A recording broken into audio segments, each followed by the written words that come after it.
Jangan pernah membuka pembicaraan atau berdebat dengan pendukung 01. Karena capek, beneran capek. Mereka itu kalau berdebat nggak apple to apple, selalu bawa-bawa agama. Seolah-olah mereka mengkotak-kotakan dirinya sebagai pendukung dengan agamanya yang kuat dan lebih soleh daripada pendukung paslon-paslon yang lain. Jadi kan percuma ya, kalau kita berdebat pun tidak debat yang nyambung. Kan mereka ini kemarin bilang bahwa Anies Baswedan ini Imam Mahdi. Terus kemarin kampanye juga bilang bahwa malaikat Jibril sudah merestui Anies Baswedan ini sebagai hambanya Allah yang ditunjuk untuk memimpin negara ini. Nanti lama-lama mereka dipanggil sama malaikat Israel. Suara Anda jangan mau dibeli, itu menguntungkan oli. Marilah kita tegakkan Indonesia bukan milik dinasti. Indonesia bukan milik.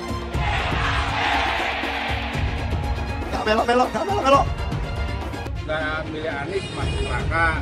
Ya, emangnya Anies malaikat? Emangnya Anies Allah? Dia juga belum tentu di belakang kita mah. Kan ya, anaknya aja boro-boro pakai jilbab, Ibu. Anaknya aja nggak pakai jilbab. Iya. Nih, masalah surga dan neraka hanya Allah yang tahu. Barangkali jangan salah, Prabowo kan haji. Jangan merasa dia paling hebat. Jangan jual belikan agama.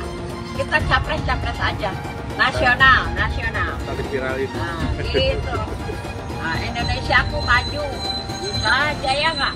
Sekarang berubah, apa yang dirubah? Purwakarta ya Purwakarta aja, nggak bisa ada jadi yang lain-lain. Harus maju. Bukan dirubah, dimajukan. Ya nggak? Capek-capek belajar agama, capresnya Imam Mahdi. Bener-bener aja, rugi dong. Yaitu Abah mengutus 1000 malaikat. 1000 malaikat. Dari 1000 malaikat, yang satu malaikat membawa 1000 malaikat. Berapa itu jumlahnya? 1 juta. Kita akan mencoblos pilihan Allah dan Rasulnya. Siapa Imam Mahdi?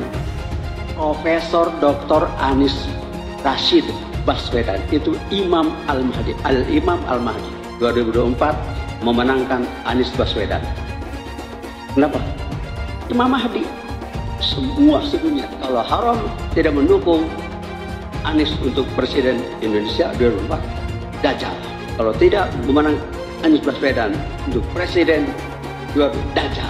Catat itu, amin menang wajib, amin kalah dosa. Secara eksplisit ditulis dalam Al-Quran. Quran surah Al-Qasas ayat 26, Quran surah Asy-Syu'ara ayat 107, 125, 143, 162, 178, 193. Quran surah Ad-Dukhan ayat 18, ayat 51, Quran surah At-Takwir ayat 21, dan Quran surah At-Tin ayat 3. Tepuk tangan untuk kemenangan amin. Amin menang, amin kalah.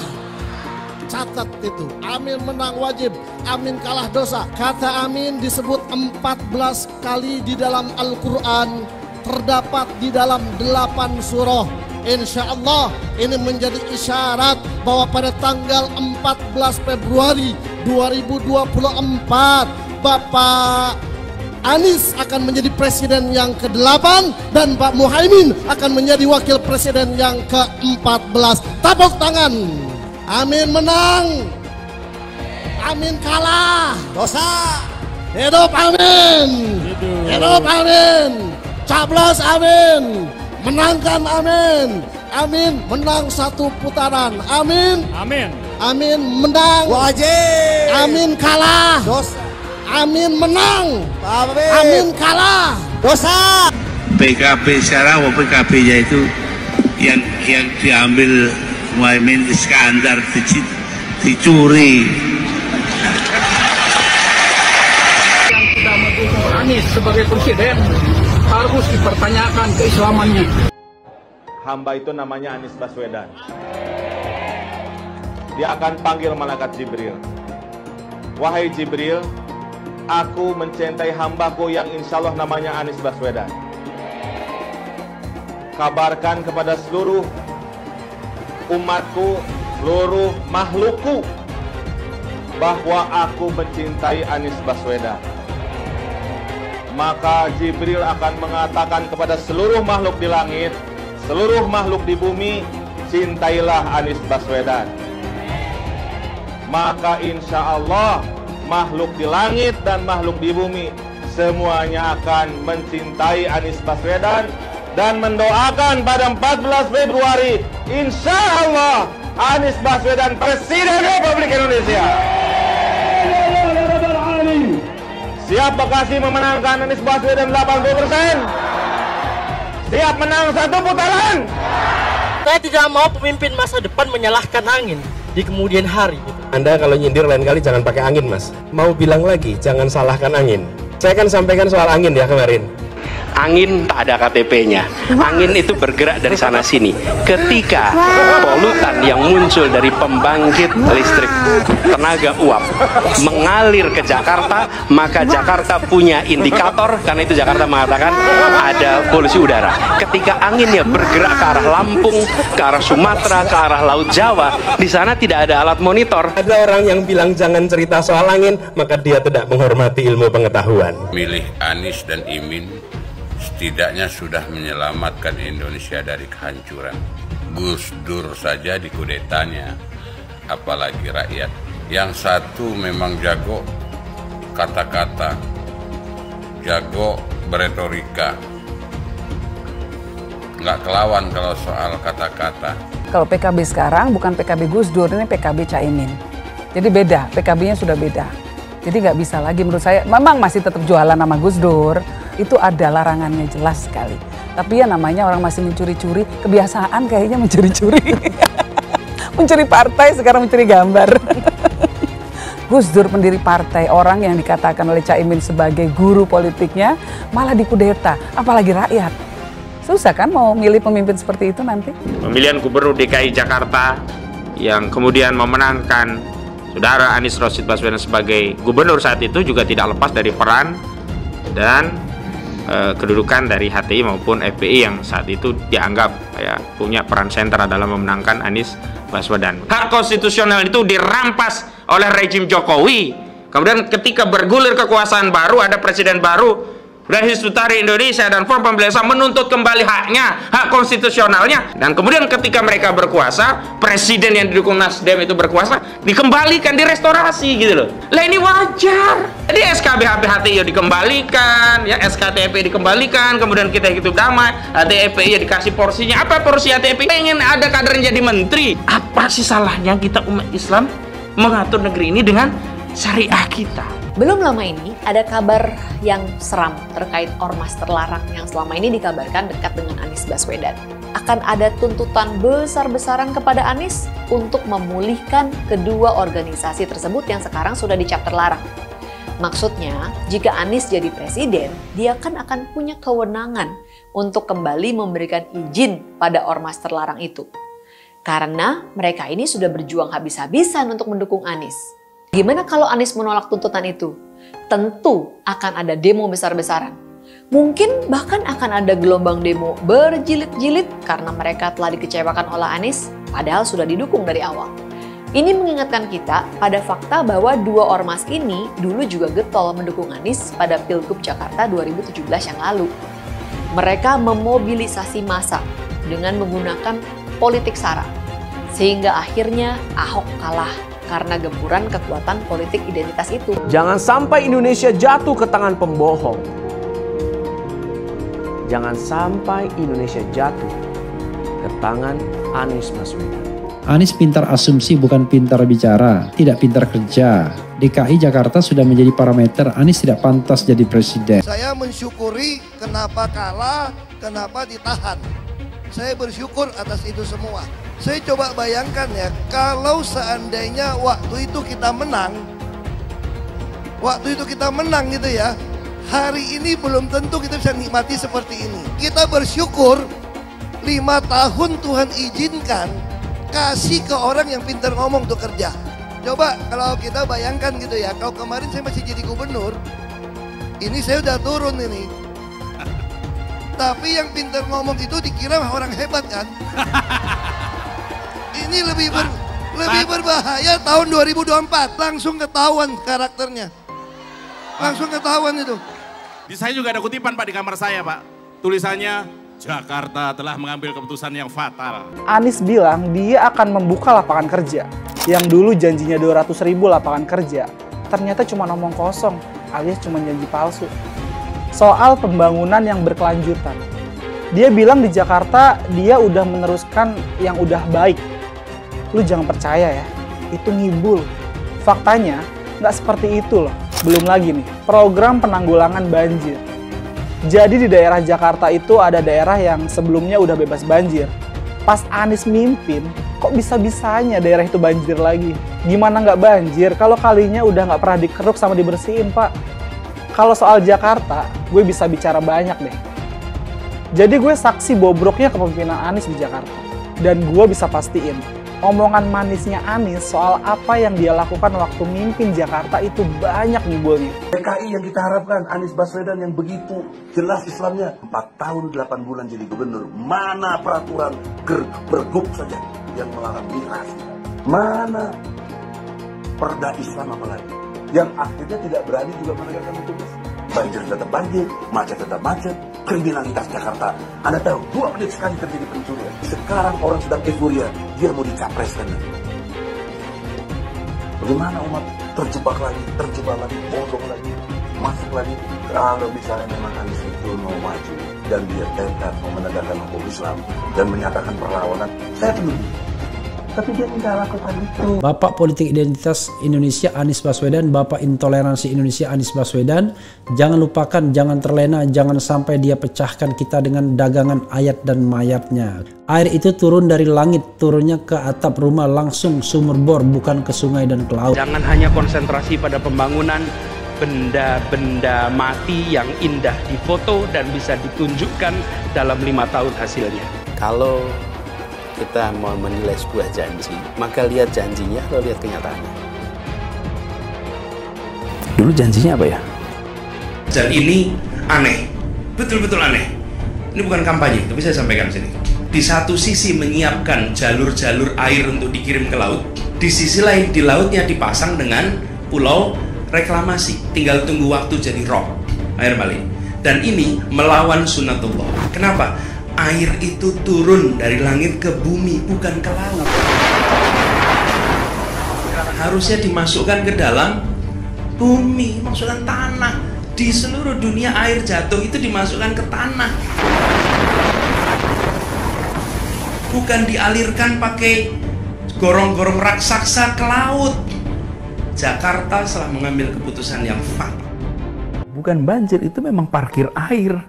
Bukan banjir, itu memang parkir air. Masyarakat berkeliling dengan membawa toa untuk memberitahu semuanya, termasuk sirine. DKI Bond 82 miliar. Apa alat transportasi yang dimiliki oleh hampir setiap orang? Alat transportasi yang dimiliki semua orang adalah kaki. Kalau seandainya orang Jakarta percaya Pak Anies jadi gubernur pun, saya berani jamin kok dia akan lakukan normalisasi yang sama seperti saya lakukan kok. Gak usah bohong lah. Ketika air sampai di muara, maka siap untuk dipompa ke laut. Pancasila Soekarno, ketuhanan ada di pantai. Anak Tuhan dari mana? Kalau Yesus anak Tuhan, bidangnya siapa? Besok di seluruh wilayah Indonesia kami katakan damai. Iblis hanya menggoda orang yang beriman. Makanya jarang-jarang orang kafir kerasukan setan. Yang kerasukan setan itu orang baik-baik. Jarang, saya belum pernah nengok Cina kerasukan setan. Pernah tak Ahok itu kerasukan setan? Enggak, setannya juga. Karena sesama setan dilarang saling menggoda. Karena di salib itu ada jin kafir. Karena di salib itu ada jin kafir. Karena di salib itu ada jin kafir. Haleluya. Kepalanya ke kiri apa ke kanan? Kepalanya ke kiri apa ke kanan? Tetap percaya salib itu lambang mulia, bukan jin. Kok ketawa? Aku nggak nyindir siapa-siapa loh. Saya nggak pernah mundur untuk kebenaran, keadilan, kejujuran, dan peri kemanusiaan. Gue nggak pernah mundur. Dan gue nggak pernah takut juga sama lu. Siapapun yang rasis, gue akan hadapin. Karena rasis itu tidak berperi kemanusiaan. Sama saya ditanya dulu kan, kamu nyesel nggak statement kamu di Pulau Seribu sehingga masih masuk penjara?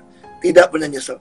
Karena saya mengatakan kebenaran. Anies menuduh Jokowi melakukan penjagalan. Padahal Anies lupa pada rekam jejaknya sendiri di tahun 2017, di mana Anies melakukan penjagalan terhadap Ahok. Semua cara dilakukan, termasuk melakukan politik identitas berbasis agama, sampai-sampai menggunakan kelompok FPI, HTI, dan kelompok intoleran lainnya. Sudah barang pasti, Anies tidak akan melanjutkan program-program Jokowi.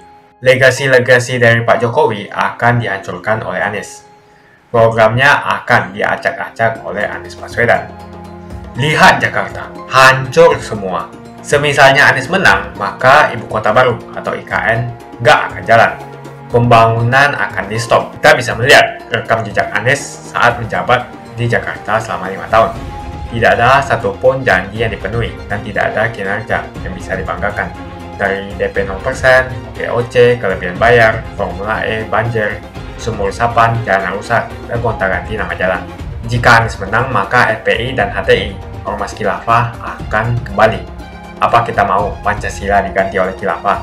Bagian Indonesia Timur yang mayoritas non-Muslim pasti tidak akan setuju dengan Khilafah. Mungkin Indonesia akan bubar jika Anies memimpin. Perkataan Ahok sudah terbukti dan Jakarta sudah menjadi korban. Jangan biarkan Indonesia menjadi korban kibulan Anies Baswedan. Pilpres di 2024 ini memang pilpres terkotor, terjorok sepanjang pilpres pasca reformasi karena campur tangan terlalu dalam dari istana. Karena itulah masyarakat melawan dengan membangun jejaring gerakan karena sulit melawan penguasa tanpa masyarakat bersatu bersama melawannya. Gegap gempita hasil exit poll dari luar negeri yang dilakukan kawan-kawan diaspora adalah penumbuh semangat untuk melawan gerakan tirani yang penuh intimidasi dan represi dari aparat di dalam negeri. Pemilihan di beberapa negara sudah dilakukan dan beritanya hari-hari ini menghiasi halaman media sosial kita. Berdasarkan hasil exit poll yang dilakukan di beberapa negara, ternyata banyak warga negara Indonesia yang tinggal di luar negeri itu memilih Ganjar Mahfud. Dan hasilnya menarik. Kalau bisa saya katakan, hasil dari exit poll di luar negeri itu ternyata nggak seperti yang digambarkan di survei-survei di Indonesia bahwa Prabowo akan menang satu putaran. Tetapi justru Prabowo tidak lolos putaran kedua. Sebenarnya apa sih exit poll itu?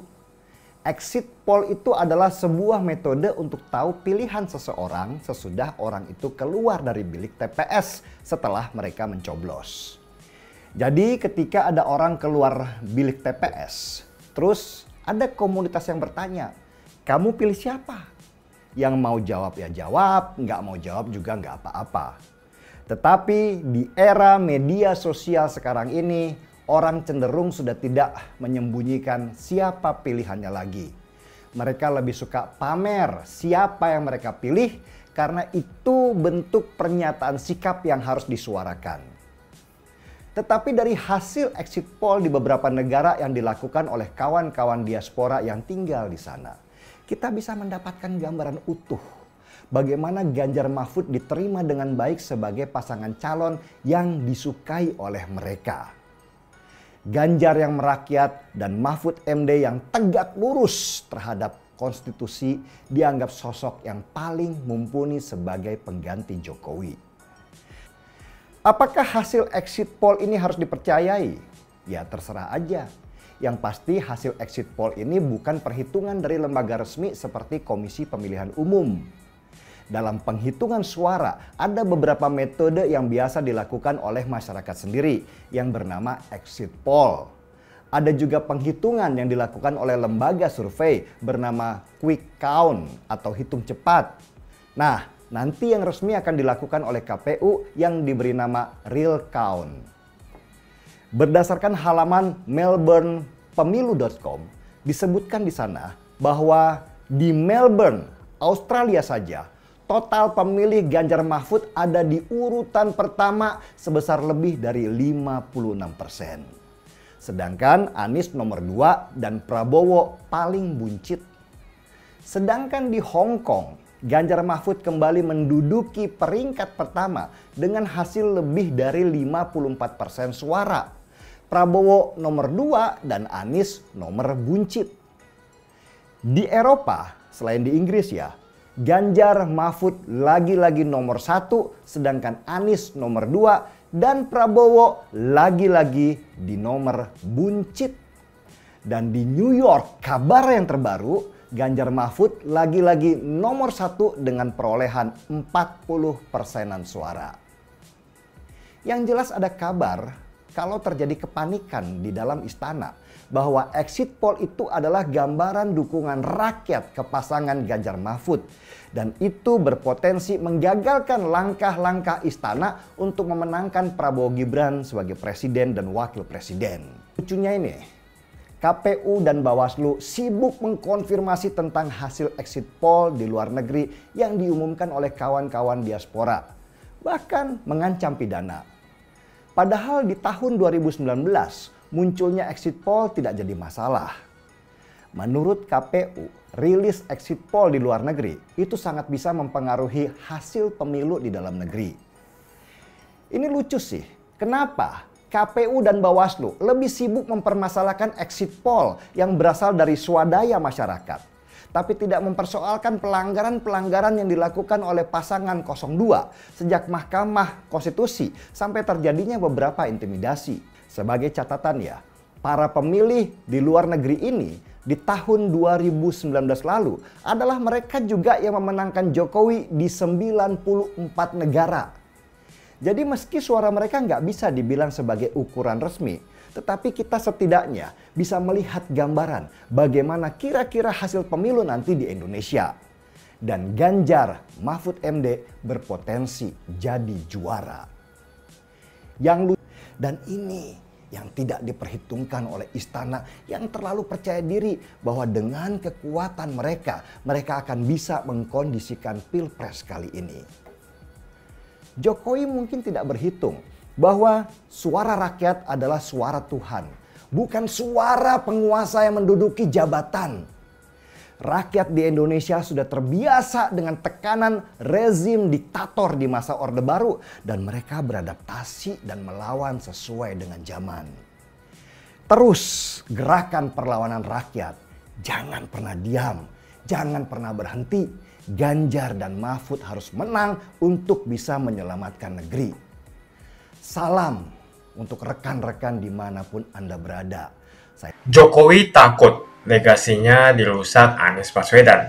Lihat Jakarta, hancur semua. Publik menyoroti sejumlah gerakan yang dilakukan oleh Joko Widodo alias Jokowi di Indonesia. Hal tersebut merupakan respon yang cukup wajar. Hal tersebut karena adanya ketakutan dalam Jokowi. Presiden menurutnya di tengah kelimpungan dengan adanya kemungkinan bahwa kemenangan yang diraih oleh Anies Baswedan.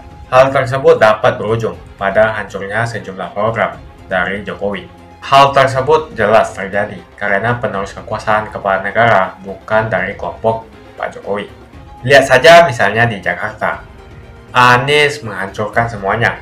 Legasi-legasi dari Pak Jokowi akan dihancurkan oleh Anies. Programnya akan diacak-acak oleh Anies Baswedan. Wajar-wajar saja jika Jokowi dalam pusaran ketakutan ketika masa kekuasaan berakhir di tahun 2024. Sudah barang pasti Anies tidak akan melanjutkan program-program Jokowi. Semisalnya Anies menang, maka ibu kota baru atau IKN nggak akan jalan. Pembangunan akan di-stop. Legasi-legasi Jokowi akan hancur. Anies menuduh Jokowi melakukan penjagalan. Padahal Anies lupa pada rekam jejaknya sendiri di tahun 2017, di mana Anies melakukan penjagalan terhadap Ahok. Semua cara dilakukan, termasuk melakukan politik identitas berbasis agama, sampai-sampai menggunakan kelompok FPI, HTI, dan kelompok intoleran lainnya. Anies Baswedan sampai nekat berkoalisi dengan ormas preman berjubah agama. Di tahun 2024, Anies Baswedan akan kembali menggunakan strategi di tahun 2017. Kelakuan-kelakuan relawan Anies yang menjalankan strategi ini masih pakai pola yang lama. Pola yang lama berupa membangun opini negatif terhadap pemerintah dan Komisi Pemilihan Umum. Curangan Anies lainnya adalah melakukan kampanye sebelum waktunya, di mana dia mengganti namanya menjadi head start untuk membingungkan publik. Atau kecurangan Anies Baswedan yang menggunakan jet pribadi saat kampanye di mana-mana. Berapa kecurangan dari biaya kampanye yang menggunakan jet pribadi?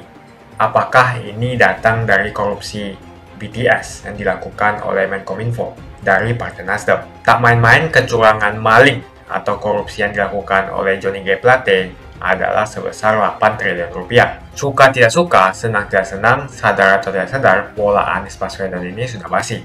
Nampaknya para relawan Anies sudah tak punya cara atau metode lain dalam berkampanye, sehingga memainkan strategi play victim. Memang basi sih strategi ini, tapi sangat terbukti ampuh, apalagi jika ditambahkan dengan jualan isu agama. Tampaknya sih sulit menjual isu agama, karena ketiga bakal calon mempunyai agama yang sama. Ataukah mereka akan bikin heboh lagi dengan menyebarkan hoax bahwa Ganjar akan diisukan sebagai seorang yang beragama kafir? Atau mungkin mereka akan membuat hoax bahwa Ganjar adalah anak PKI, ataukah Ganjar Pranowo adalah keturunan non-muslim? Kita bisa melihat rekam jejak Anies saat menjabat di Jakarta selama 5 tahun. Tidak ada satupun janji yang dipenuhi dan tidak ada kinerja yang bisa dibanggakan. Dari DP 0%, OKOC, kelebihan bayar, Formula E, banjir, sumur resapan, jalan rusak, dan gonta-ganti nama jalan. Diketahui Anies pun masih berhutang 100 miliar kepada Sandiaga Uno, dan sampai saat ini belum dibayarkan. Untuk jadi gubernur saja, Anies sampai berhutang 100 miliar kepada Sandiaga Uno, dan belum dibayarkan. Apalagi jadi presiden, berapa triliun yang akan Anies hutangkan? Dan bagaimana Anies bisa membayar utang triliunan itu? Apakah Indonesia siap untuk dijual? Jika Anies menang, maka FPI dan HTI, Ormas Khilafah, akan kembali. Apa kita mau Pancasila diganti oleh Khilafah? Bagian Indonesia Timur yang mayoritas non-muslim pasti tidak akan setuju dengan Khilafah. Mungkin Indonesia akan bubar jika Anies memimpin. Perkataan Ahok sudah terbukti dan Jakarta sudah menjadi korban. Jangan biarkan Indonesia menjadi korban kibulan Anies Baswedan. Begitu saja opini saya tentang Anies Baswedan. Bagaimana opini kalian? Tuliskan di kolom komentar. Pastikan kalian semua menekan like di video ini. Dan jangan lupa bagikan video ini ke teman dan family Anda supaya mereka semua mengetahui tentang informasi ini. Tekan tombol subscribe dan bunyikan lonceng notifikasi supaya kamu tidak ketinggalan.